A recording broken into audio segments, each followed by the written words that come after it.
Sonic Adventure 2 Battle for the GameCube went on to become the 10th best-selling game for the system. We all thought that Sonic Adventure 3 would be the next game in the 3D series, but Sonic Team threw us a curveball and gave us Sonic Heroes. The main appeal for this title is that you would control 3 characters by switching in an instant. Also that it would be the first Sonic game to be on the GameCube, PlayStation 2, Xbox, and PC at the same time, even though GameCube owners would get it 2 weeks earlier. At this point, I was in love with Sonic Adventure 2 and was excited to see that a brand new 3D Sonic game would finally be coming out. In fact, the first thing I did when I got my pre-ordered Mario Kart Double Dash game was play the demo of Sonic Heroes. I had my fun playing the demo, though I noticed that many of the characters were always being cut off before they could finish their sentence. Submerged sea ruins move when you get close. Attack them with thunder. And you got to hear Omega before they digitally enhanced his voice. Eggman's robots must be eliminated. Well, I kept playing the demo when I wasn't playing Double Dash until the final product finally came out. But stupid old Best Buy didn't get it until about 4 days after the game came out, and that was the only place I could buy it since I had a $50 gift card I got from my cousin for Christmas. By the way, thanks Ethan! But hey, I finally had the game, and while I wouldn't say it's the best 3D Sonic game, it certainly wasn't the worst.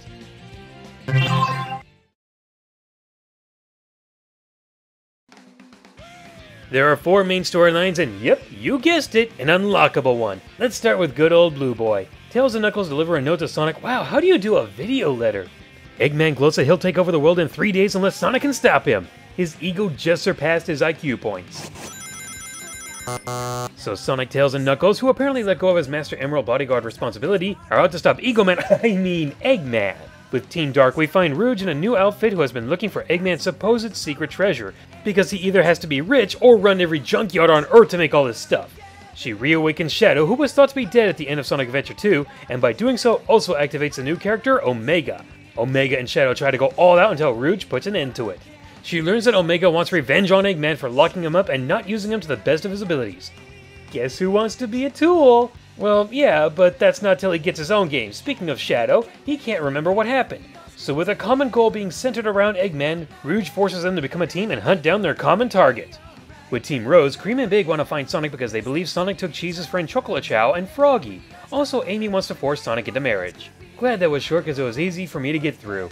Finally, we have the return of the defective detectives, Team Chaotix. When I first saw a screenshot of them, I honestly thought they were Eggman's old robots or something because of the headgear and stuff. And Eggman did have Chameleon and Bee robots.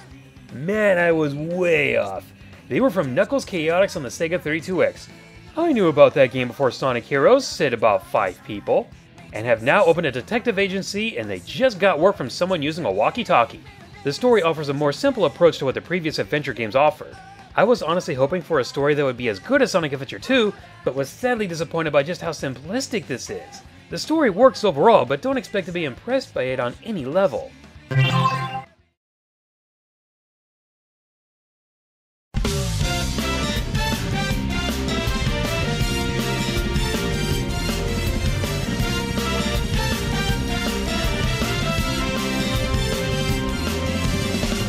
Sonic Heroes is set up to be like the classic Sonic games, meaning there's 2 stages set in the same surroundings, then a boss fight.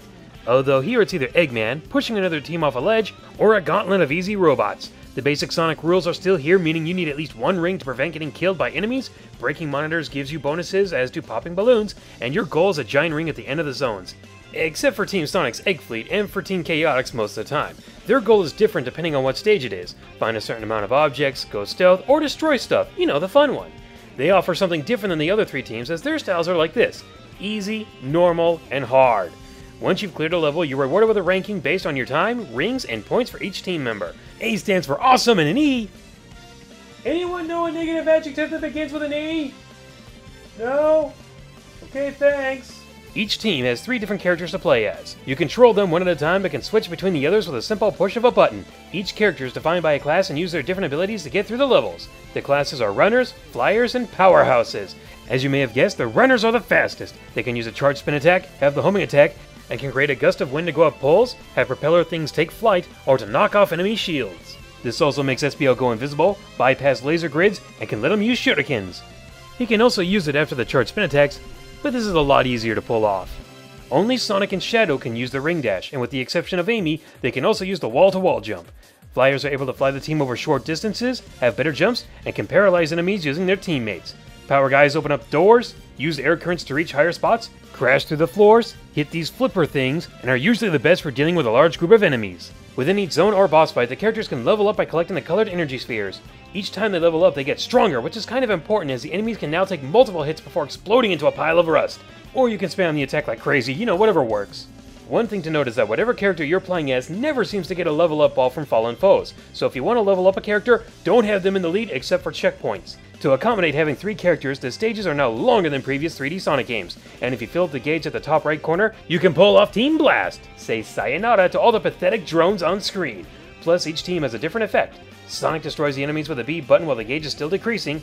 Team Dark uses Chaos Control to stop time for that gauge decreasing thing as well. Mental note, great for bosses, bad for doors.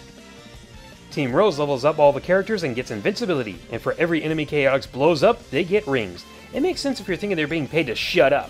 They can also get rings from knocked out foes while the meter is going down. Collecting 100 rings will still get you an extra life, but getting the bonus stage in this game has nothing to do with them. These special keys open up the bonus stage as long as you can keep them until the end of the level without getting hit or dying. These special stages control like the developers stopped caring about them. The only reason you want to do these is to chase down a Chaos Emerald in the second zone's bonus stage. If this wasn't one of the 2 requirements to unlock the final story, no one would play them. Speaking of which, I'm only going to bring this up so I don't leave it out. There are versus modes outside of the main story, but I don't think I've ever played against anyone in them. Why? I don't know, I just never could get my friends to play me in a Sonic game. Gee, I wonder why.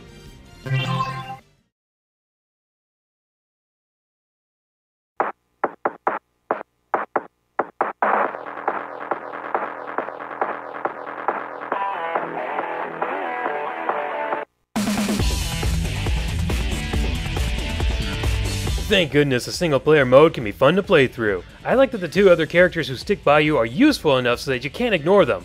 Unless there are glitches I don't know about, but I don't, so team effort everyone! When you need to switch the character, all you have to do is press either X or Y and you're instantly that character. Even if you accidentally switch to the wrong person, all you have to do is press the button again. It's very user-friendly and very easy to tell when you need to switch, especially when there are little flying TVs everywhere that say speed, power, and why am I stating the obvious? Team Blast can really get you out of a mess, and it's so easy to fill up. Basically, just keep pressing the B button and you're ready to blast away. You can also fill it up by destroying enemies and collecting rings, but this just seems more effective. While it may look gimmicky, the characters do have a sense of balance and importance to them. I also like these little moments where all 3 characters drive this drill cart thing. Sonic driving a cart? Well, for one, it doesn't suck, and 2, it does make use of the team's aspects. Power steers, flyers jump, and speed makes them move faster. Losing just one of them during this part will make you realize, oh crap, I'm doomed without what's-his-face! It also feels like that for the whole game. You know, I just want to say it right now while it's still on my mind. This team play mechanic is how I would like to see a Mario and Sonic platforming crossover done. The idea of Mario going through Green Hill Zone and Sonic running through the Mushroom Kingdom is so cliché, but mixing things up and allowing you to take control of both characters at the same time, working together to utilize both of their abilities and see them actually work together, performing a bunch of crazy over-the-top combo moves and teamwork, that's the kind of platforming crossover I'd like to see from Mario and Sonic someday. And now, back to the game that actually exists. The level designs are pretty neat as well, trying to pay homage to Genesis classics like Green Hill, Casino Night, Mushroom Hill, and Wing Fortress. And it's even set up like them, 2 zones, then a boss fight. I love the feel of some of the levels like Ocean Palace, Rail Canyon, and Egg Fleet, while other levels have a gimmick to them that helps them stand out like the high-speed energy ramps, bingo slide, and trippy switches. And of course you can't forget about that soundtrack. They complement the environments and are very hard to leave your head. Not that I want them to, mind you.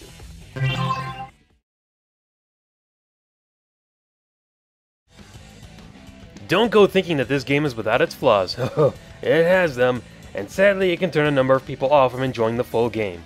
Let's address the biggest complaint by far, the repetition. You have to play through every team's story mode and collect the 7 Chaos Emeralds from those bonus stages that control like the developers forgot they were supposed to be fun just to get to the final story. How did I end up going backwards?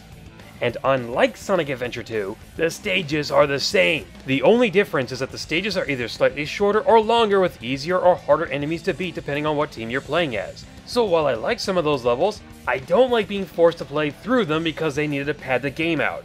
14 levels, 7 bosses, 4 times each? Does that sound like fun to you? Not to mention the boring tutorial level for Team Rose. Yes, I see you there, Big. Sonic Adventure 1 and 2 had pretty good controls. Here, that's not exactly the case. Flyers and muscles control fine, but runners are by far the most difficult to get a grip on. They feel stiff, and precise movements are not the easiest to get under control, especially on those running tracks. And please don't even get me started on the pinball sections of the 5th and 6th zones. Ugh. Most boss fights, team battles, and robot hordes can be rather easy, especially when spamming the B button fills up Team Blast, and you're going to need to use it if you want to get an A rank. Performing the ring dash is still tricky, and I wish it had its own button instead of being mixed in with the spin dash. But since all the other useful buttons have been assigned, I guess that's just wishful thinking. Another thing that's wishful thinking would be as if they made the rail switching fun. It isn't. It's terrible and will turn on you just like that. Wait. The rail grinding in this game is the worst this series has ever seen besides Secret Rings, and will double cross you when it gets a chance, just like it did now. Oh. There I go, flying off a— What the— Look, you can ask anyone who's played Sonic Heroes how bad switching on the rails is, but for some reason when I went to record footage for the review, it worked! Not once did I miss a rail and go plummeting to my doom like some Wile E. Coyote fall. Even this part, which never worked for me before in my life unless I was using Tails, worked for me! So the rail grinding can work, I guess? I don't know, maybe I screwed up so bad the mechanics started working. Your guess is as good as mine. One thing that has bothered other players, but somehow not me, is the camera in this game. I could always see where I was going, and if I needed to turn the camera, I could use the RL buttons and the C stick to let me look around in case I need to see something that wasn't already in front of me like a bottomless pit. Unless I'm spamming the power player, in which case I deserve that for spamming. Most of the time.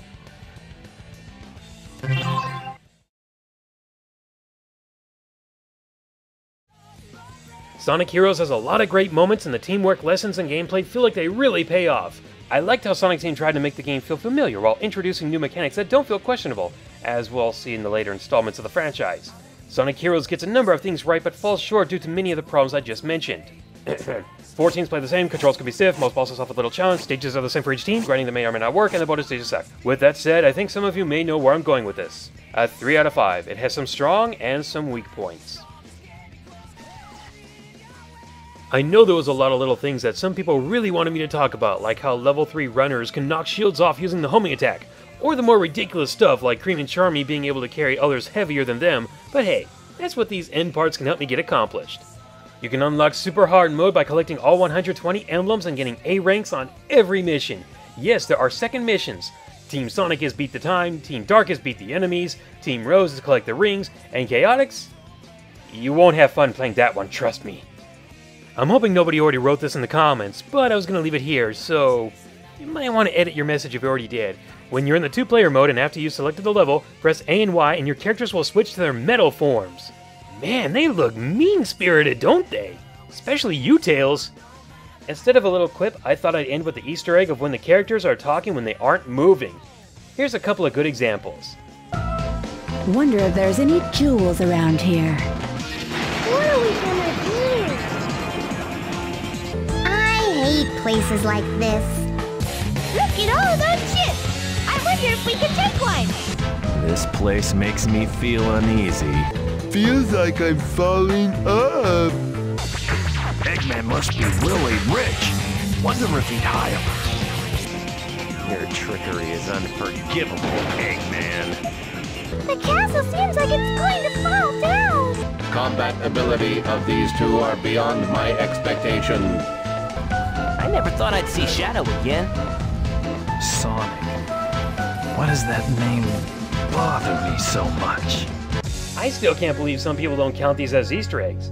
What about you guys, do you? Look at all those CJ's videos! And instead of stating the obvious of which ones are which, I thought I'd just put up a little label under them so you can see which ones are being shown, so that way I can get to the video plug sooner. Unless there's at least one video that might need an explanation, like the one in the top left corner, because for some reason, YouTube forgot to send it to the subscriber inboxes until about 2 days later. That one was a 5 list of the things I loved in the Nintendo April 1st Direct. It was no joke, and you'll see which ones got me the most excited. Now, let's plug Aero Dragon 2's review of Sonic Lost World. He went over the story, the gameplay, and clear examples to back up what he's saying and gave solid reasons. My 2 tidbits I can offer you are these. 1, if you've got the cash, get a better mic. The one you have is a bit too staticky. And the other, I know it's expensive, but if you've got some more cha-ching on ya, then try to get your own recording equipment, or at the very least, credit the people whose footage you have used. Some of them show up obviously, but you know, credit where credit is due, okay? Alright, time for me to end this video and work on something else. Later, everyone!